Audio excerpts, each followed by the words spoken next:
Can I get you to start off by introducing yourself? What's your name and your role in this specific case? Sure. My name is Marc Agnifilo. I'm the lead attorney for Keith Raniere. I've been a lawyer for 28 years. My practice is based in Manhattan, but this is a case out of Brooklyn. It's scheduled to go to trial this coming January.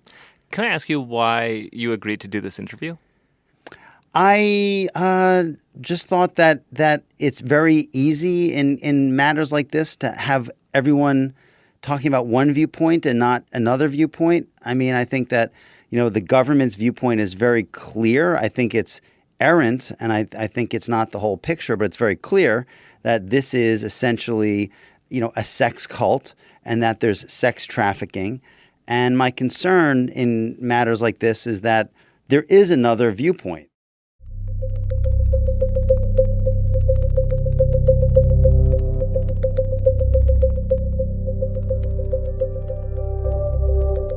I'm Josh Block.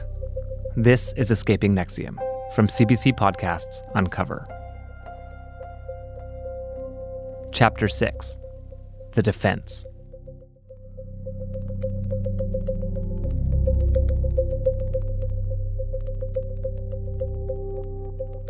Since the start of this investigation, my questions for Keith have been piling up. I've wanted to hear his perspective on all kinds of things. What does he think of the allegation that he's the head of a cult? Was he running DOS or wasn't he? What was DOS for? And why did membership involve branding his initials on the women who joined? The problem was reaching him, or anyone from his inner circle.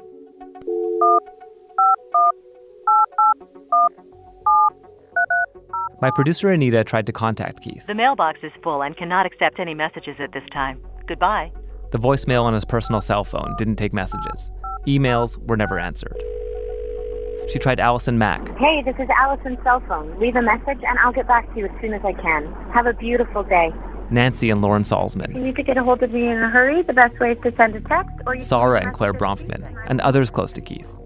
Hello, this is a message for Karen Unterrainer. She left voicemails, sent emails, texts, and even sent a courier. Wondering if you could please give me a call back as soon as possible. We went to Clifton Park, where Keith and his clan lived. Most of them weren't there or wouldn't talk to us. Hi. Yeah, I'm here. Is this the Executive Success Program? Who are you? It turned out we weren't the only people trying to find Keith. And we begin with an update on a Daily Mail TV exclusive. NXIVM leader arrested. He was arrested in Puerto Vallarta, Mexico, after a month-long search by the FBI. He was found at a $10,000 a week luxury villa. In March 2018, Keith was arrested in Mexico. He was staying with several members of his harem. Authorities say he used his power to create a master-slave dynamic. In Brooklyn, we will, of course, be following this very closely. The FBI shipped him back to New York to face charges of sex trafficking and forced labor. I called Sarah the next morning. Hello. It's a beautiful day in the neighborhood, a beautiful day to be a neighbor, or to be mine. Did you wake up with a big smile on your face? I did. I woke up at 6. I could have slept till 8, and I woke up at 6, like, boop, out of bed. After that, NXIVM seemed to fall apart faster than you can say Executive Success Program. Got a text message that Nancy's house in Knoxwood is being raided as we speak. Right now, the FBI are raiding Nancy's home. Oh, there's TV there, too. Oh, my God! Within a couple of weeks, Allison Mack was arrested and also charged with sex trafficking and forced labor. Dude, it's pretty crazy how fast this is unraveling. It is unraveling so fucking fast. And then in the middle of the workday at the end of July, we learned about more arrests. 4 more people have been arrested in connection to the alleged sex cult NXIVM, including an heiress to the Seagram's liquor fortune. Claire Bronfman, Nancy Salzman. They have identity theft, harboring of aliens for financial gain, extortion, forced labor, sex trafficking, money laundering, wire fraud, and obstruction of justice. It really feels like this has been taken up another level. Nancy's daughter Lauren is also arrested. Sarah's former best friend, who officiated at her wedding, who brought Sarah into DOS and led the branding ceremony. I'm guessing of all the people arrested, she's the one that you were closest with. Oh, it's such a weird mixture of feelings, Josh. It's like, vindication and sadness all rolled into one. Like, do I feel badly for her? Yeah. I think she deserves it? Yeah. Along with Keith and Allison Mack, they're all accused of racketeering conspiracy. They all plead not guilty. They arrest Keith, and it's like this, and it doesn't feel like it can get crazier. And now it's like, well, they've just arrested Claire and Nancy and Lauren. It's huge. It's huge. As the FBI digs deeper into NXIVM, it seems less and less likely that we'll hear from anyone inside.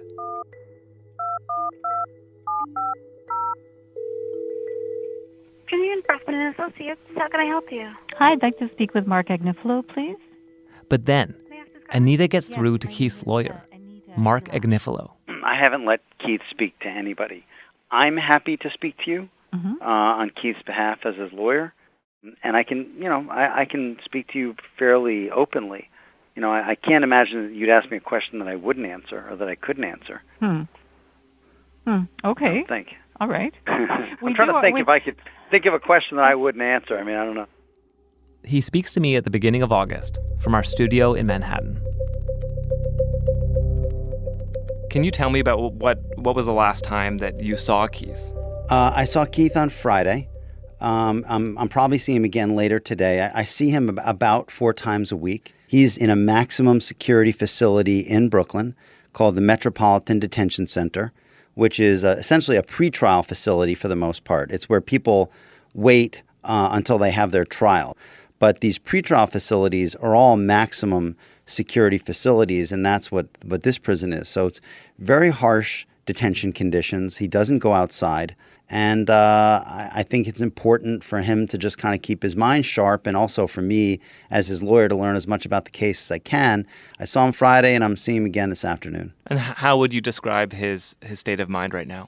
He's very engaged. He's very engaged in his defense. He's very smart. He studies a great deal. He has a lot of ideas about his case. He's adamant about his innocence. And I think that's part of what animates him, to be as energetic about his defense as he's been.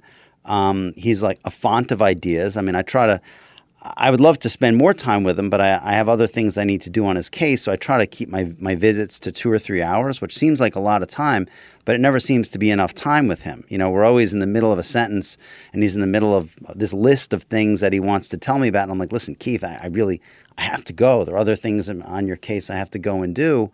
And it seems there's never enough time, even though I spend a lot of time with him, because he's just a very dynamic person. He's a real thinker.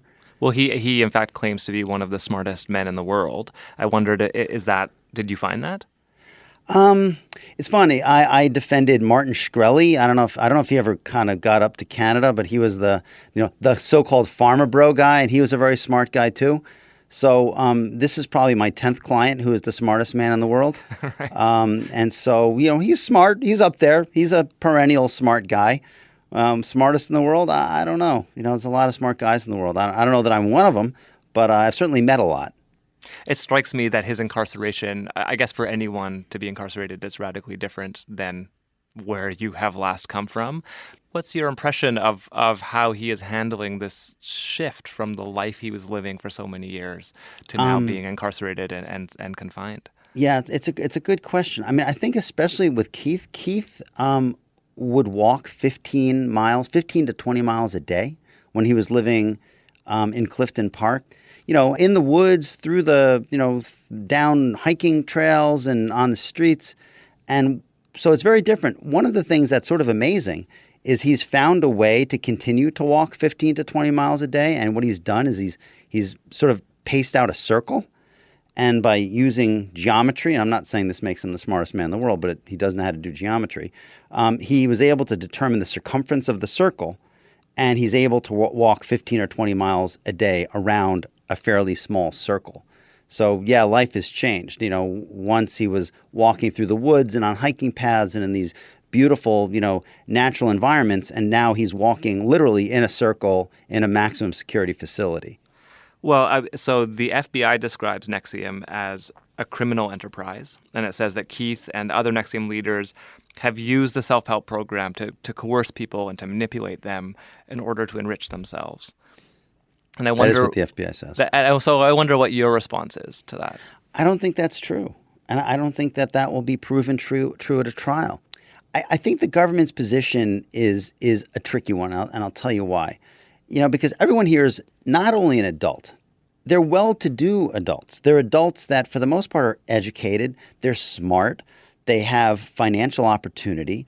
They're successful economically, and they have choices. These are not poor, put-upon people, who are desperate for a better life and will make choices against their self-interest. These are actresses and models and successful people and business people who have successful businesses and have aspirations. And these are choices. I open adult, knowing, voluntary choices that these people are making. And for the government to just sort of say, well, they're brainwashed. They're effectively brainwashed. That's really what the government's saying, is that all of these successful adults have essentially been brainwashed and they're not acting in their own true self-interest. And I don't think there's such thing as brainwashing. I think to the extent that, we once thought there might be brainwashing, it went out with the Cold War. It's like a relic of the 70s. It just doesn't exist. But are people that are educated and have means immune from being manipulated or coerced? Brainwashing aside. Right. I suppose everybody can be manipulated or coerced, but now let's look at really what they're saying is going on. It's a self-help group. It's a group that preaches really, I think, a pretty fundamental idea, the way I've come to understand it, which is this, that there are no victims. Well, the ironic part about this case is that the NXIVM philosophy, and maybe I'm dumbing it down too much, is that just take victimhood out of the equation. Everything in your life is something that you chose. I'm talking about people who live in first world countries who have choices and economic opportunity. Right. If it's in your life, it's because you chose it. If you don't like your marriage, you chose your wife. You're not a victim. And if you take victimization out of the mix of normal human interrelationships and you take full responsibility for them, your life is better. Your ethics are stronger and you become happier. And that's the linkage between one's own personal ethics and one's own happiness. To the extent that there's any novelty in the NXIVM philosophy, that's what I understand it to be. And I think that's a great idea, and people are now saying, well, I was manipulated. Well, how? To sort of say that I was exposed to these concepts and somehow I was manipulated or coerced, man, you're going to have to prove that to me because I don't see it. What I do see is I see a lot of people who broke away from this group, who were once very attached to this group, who were once leaders in this group, who were once teaching the stuff that they're now saying they were manipulated by, and now they're angry. I think part of what the evidence is going to show is some of these people who broke away from NXIVM wanted to start a version of it themselves. They hacked into the NXIVM computers. They tried to take the client data. They tried to take other information, because they wanted to go off and do this alone. They didn't want, Keith to be the head of it. They wanted to be the head of it. And I think that's going to be a fascinating part of the trial. Can you tell me what Keith's role was in the company more generally? So Keith is, I guess, like the philosophical head. He's not really a business person. He doesn't have a business mind. He doesn't have business acumen. He's much more, this is going to sound sort of like pedantic, but he's much more of like a philosopher. He's a thinker. He's a big thinker. And so he gives intellectual and I guess philosophical content to the program. But, he doesn't handle the money. He doesn't really do the enrolling. So, that's funny. I see this myself, quite frankly. I'll sit down with Keith and I'll have a whole list of things I want to talk to him about. And they're very practical things that I really need done. And Keith will be off on something, he wants to know why certain things are being done in the case.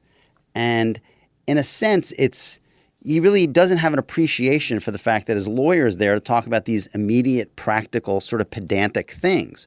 He's like, well, why do prosecutors do this? And is the system really better or worse because it does this instead of this? And I'm like, Keith, you realize we're burning time talking about these theoretical things when I have something immediate and practical I want to discuss with you. And he doesn't care. That's the level he's on. He's very sort of above the weeds. The focus of our investigation of this podcast series has been around Sarah Edmondson's story, a former member of NXIVM and of DOS. Right. And I've spoken with her a lot over the past few months. Mm-hmm. And she's told me about her feeling of being deceived when she found out that this secret women's group that she had joined, called DOS, she found out, she says, it was actually run by Keith Raniere. And she also found out, she says, that Keith Raniere's initials were on her body, that she had gotten a brand. She was told it was going to be something else, and then discovers his initials. I guess I want to ask you, first of all, are those Keith Raniere's initials on Sarah's body? I've seen the same image that people have. I mean, it looks like there's a K and an R if you look at it, sort of sideways. So I can't say that it isn't. I mean, it appears to be. Was Keith aware? I mean, is that intentional?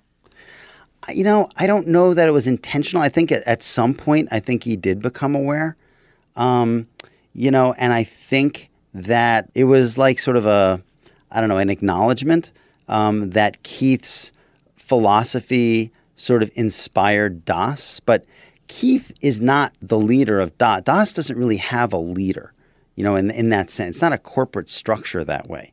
And so, I know I don't begrudge Sarah Edmondson from feeling deceived, however she feels that she was deceived. But if she feels that she was deceived because, this is some corporate type structure with Keith as the head, I don't think she really was deceived, because that's just not the case. In court filings, the FBI included alleged electronic communications between Keith Raniere and a DOS slave. And Keith describes himself as a grandmaster in a secret growing organization where women want to be branded with his monogram. What do you make of the FBI's, the evidence that they've released so far about this electronic communication? Well, so let's break it down. I think it's very clear that many women, not all of them, but many women in DOS were branded themselves. And I think that's the term we have to kind of stick to. They weren't branded.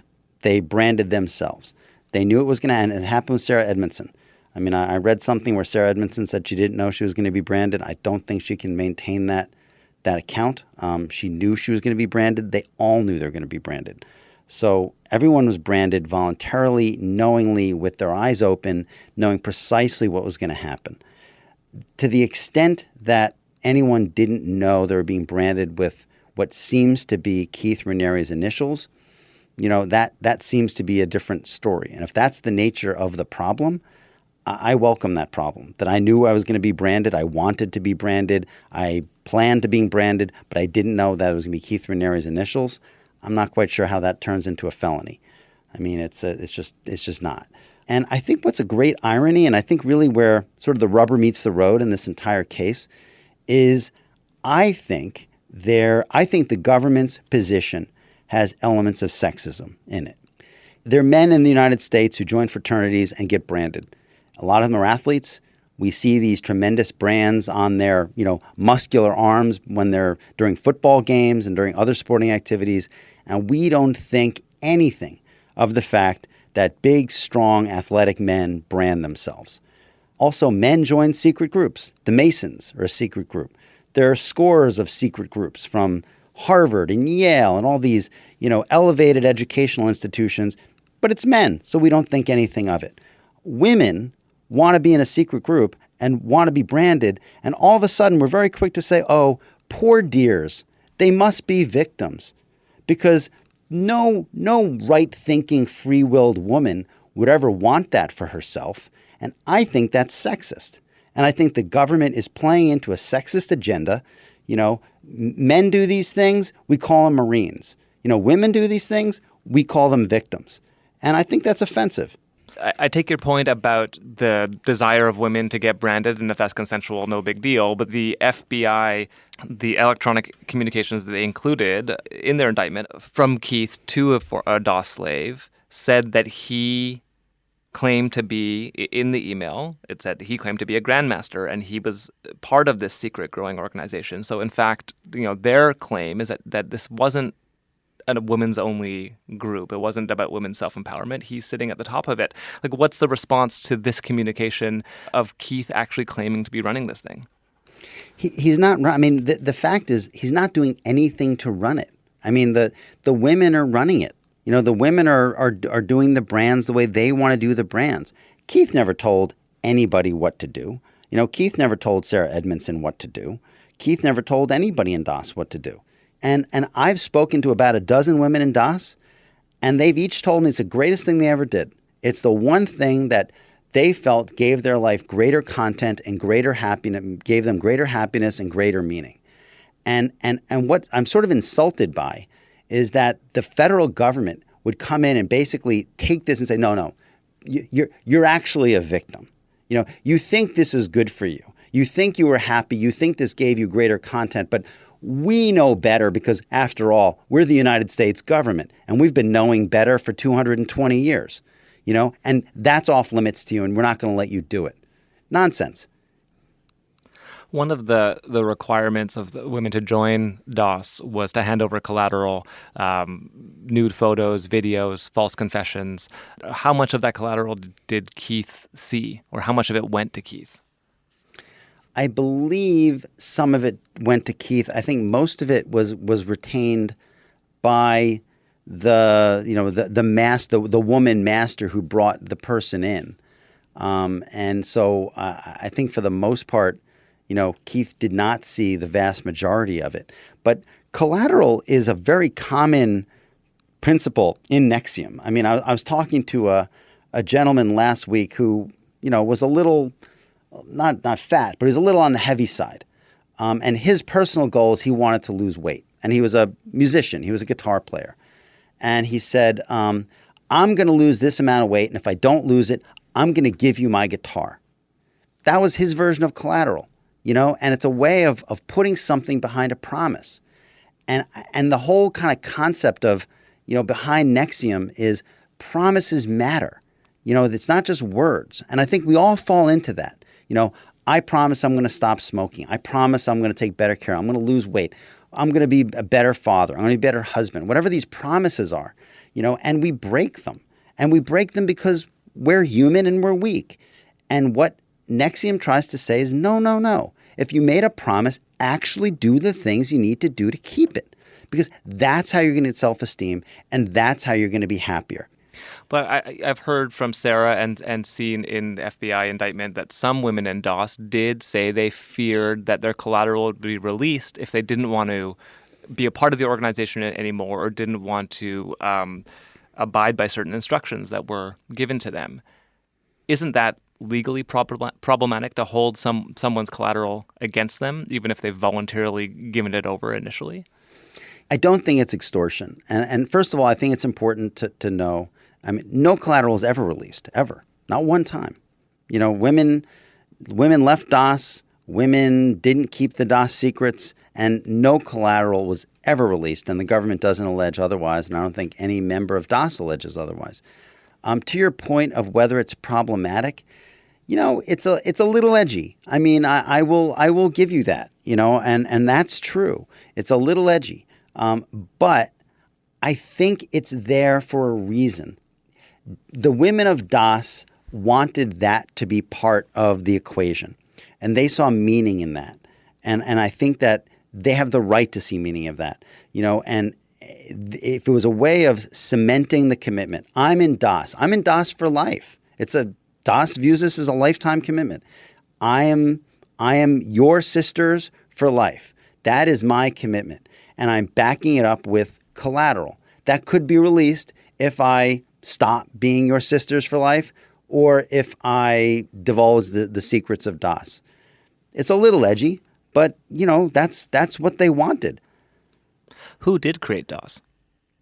So DOS was created, so there are 8 original women in DOS, who I'm not going to name on the air. DOS was created because one of those women was engaging in self-harm, cutting herself. And I think this person had a conversation with Keith where Keith said, you have to make me a commitment that you're never going to do that again because I'm afraid you could cut yourself too deeply and something horrible will happen. And I think the response was, I can't make that commitment to you because you're not sufficiently important to me that I'll make this commitment to you. And I think the idea was, well, what is there out there that's sufficiently important to you that you would make this commitment to that thing or that person? And I think DOS formed around that event. And I think through the years, it's been very attractive to women, young women who I think have some measure of struggle. You know, women who struggle with happiness, struggle with content in their life. You know, the women that I've met in DOS who've talked to me about DOS have been very serious people. They've been very strong people, and they've been people who I think are having some measure of struggle internally. And for whatever reason, DOS spoke to them. The FBI says that Keith was using DOS to compel women to have sex with him. What does Keith say about that? Absolutely 100% false. I mean, Keith has a unique sex life. He has had multiple partners his entire life. They know about each other, and they're okay with it. You know, I think most of the time, not all the time, most of the time. But he makes no bones about it. You know, this is who he is. And women choose to be intimate with Keith or not with that knowledge. And he doesn't need DOS to have sex with women. I think there was no shortage of women in the Clifton Park area who were willing to, you know, be intimate with Keith Raniere. So it's just false. I think it's just a weird sense of self-importance, I think, that some of these women are putting on DOS and say, oh, I was in this because Keith wanted to have sex with me. You know, listen, I've seen text messages. I've seen emails. You know, Keith doesn't need to create an organization for these women to want to be close to him. Trust me. But were women in DOS being instructed, whether or not by him, were they being instructed to have sex with him? No, not that I know of. Not that I've seen. I mean, I think, you know, a lot of these women knew Keith, and, you know, I think some of these women had relationships with Keith. You know, a very small percentage. I mean, if there are 150 women in DOS, we're talking about a handful, you know, 5 or 6. So, you know, the government's contending that this is a sex cult where all of the women were going to have sex with Keith. You know, I mean, we're probably somewhere around 2% or 3% of everybody in DOS who had any kind of intimate relationship with Keith. Some women claim that sex with Keith was proposed as part of the personal growth that they were engaged in. That there was kind of a proposition that it could be empowering to have sex with Keith. What has Keith told you about that? So I haven't heard about it from Keith, but what I've heard from some other people is that some of the women who were in DOS felt that they had issues with intimacy during sex. They didn't have issues with sex, but there was not the element of intimacy in the sex that they were having. I've heard this from 2 different people. And that they felt that they could be intimate with Keith. Now, ironically, neither of these people had sex with Keith. You know, because you can get intimacy from sex, or you could get intimacy without having sex. And the issue for them was intimacy, not sex. To the extent that some of these women, though, said they had issues with intimacy, that is what Keith sort of does. You know, Keith is about that. Keith is about human connection. You know, Keith is about, you know, I say jokingly, but it's only half a joke. You know, this is more of a cuddle cult than it is a sex cult. You know, Keith would go on long walks with these women. He'd hold hands with these women. He would lay down in a bed and, you know, she would put her hand on Keith's heart and he would put his hand on her heart. And that is the totality of the conduct. You know, so how this got transformed into a sex cult, I'll never know. And yet the FBI alleges that there are, in fact, several women who were in DOS who said they were forced or compelled because of collateral, they had handed over collateral, to have some kind of sexual encounter with Keith. Are you suggesting that those women are lying? Yes, I'm saying they're lying. If they're saying that they were coerced to have sex with Keith, I'm saying they're lying. Because the instruction wasn't there, or because the collateral doesn't count as a form of coercion? They didn't have sex or not have sex with Keith because of the collateral. We have text messages. I mean, I know who you're talking about. We have text messages. It's preposterous.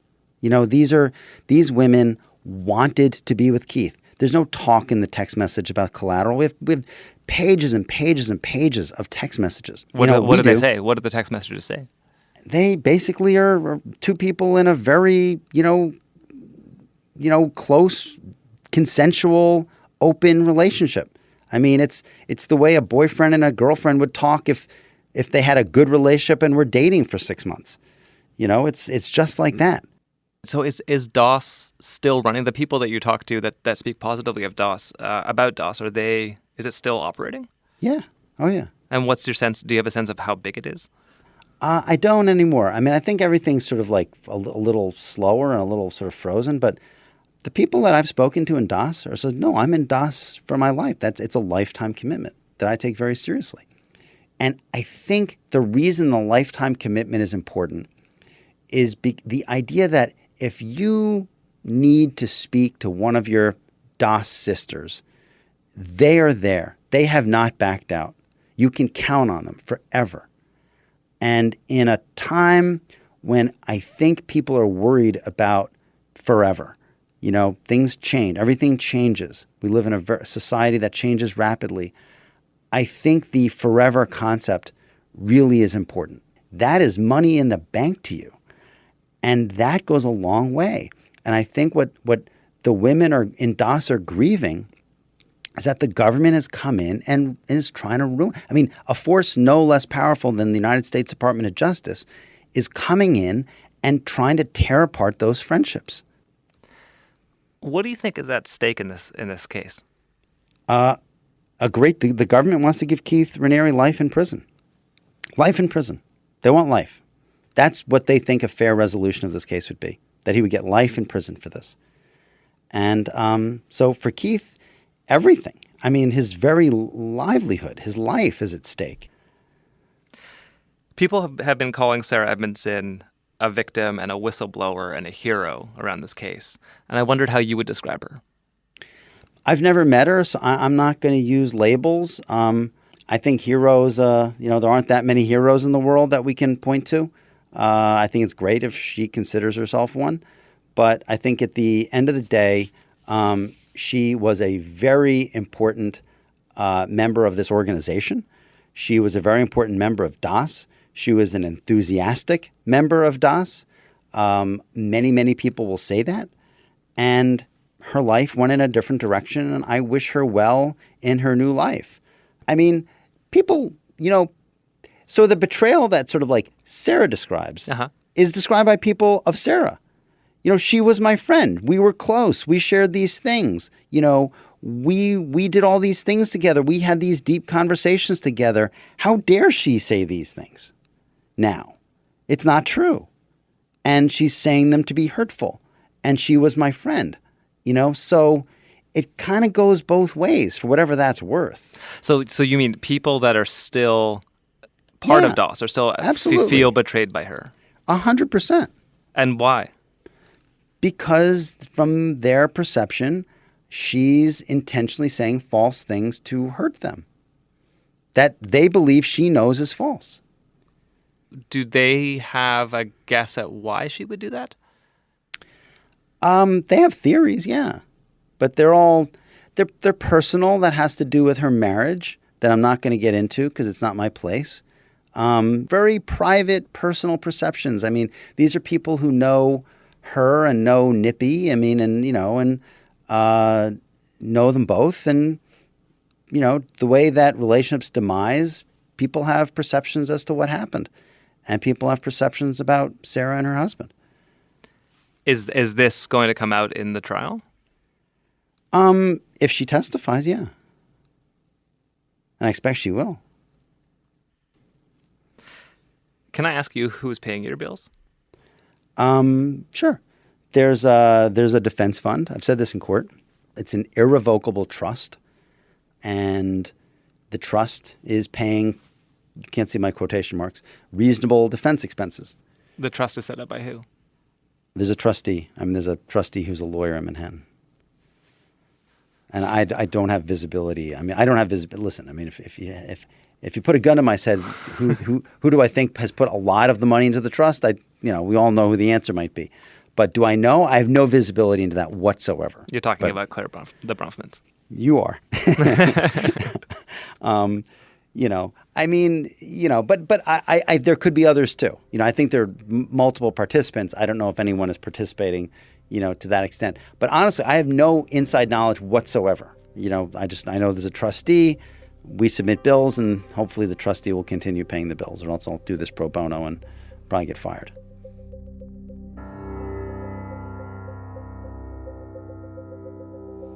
Marc, thank you so much. Sure. Thank you. All right. Bye-bye. Take care now.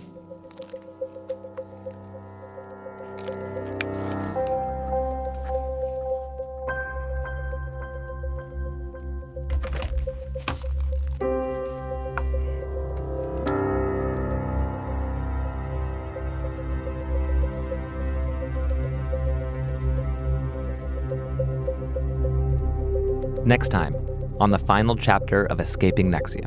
I didn't dupe anybody. I didn't trick anyone. You ever get caught in a riptide? You think you come up for air, and you think you're fine, that the wave hits you again? What about the money that you made through the organization? Do you feel like you're entitled to keep that money? Do I feel entitled? Had I been one more bit angry, I may have pushed her down the stairs. And it was one so of the scary. Hardest moments of being your mom that I've ever experienced. You're totally allowed to talk about your experience. Well, I do feel nervous about talking about it. Did you think it was a cult when she was inside? Yes, I did.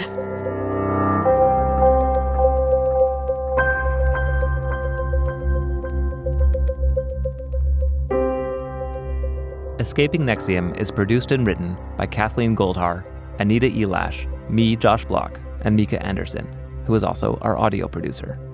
Heather Evans is our senior producer, and Arif Noorani is the executive producer.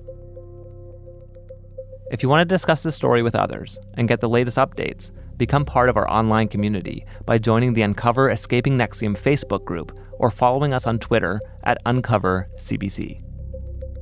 Get the series for free wherever you get your podcasts. We're at cbc.ca/uncover.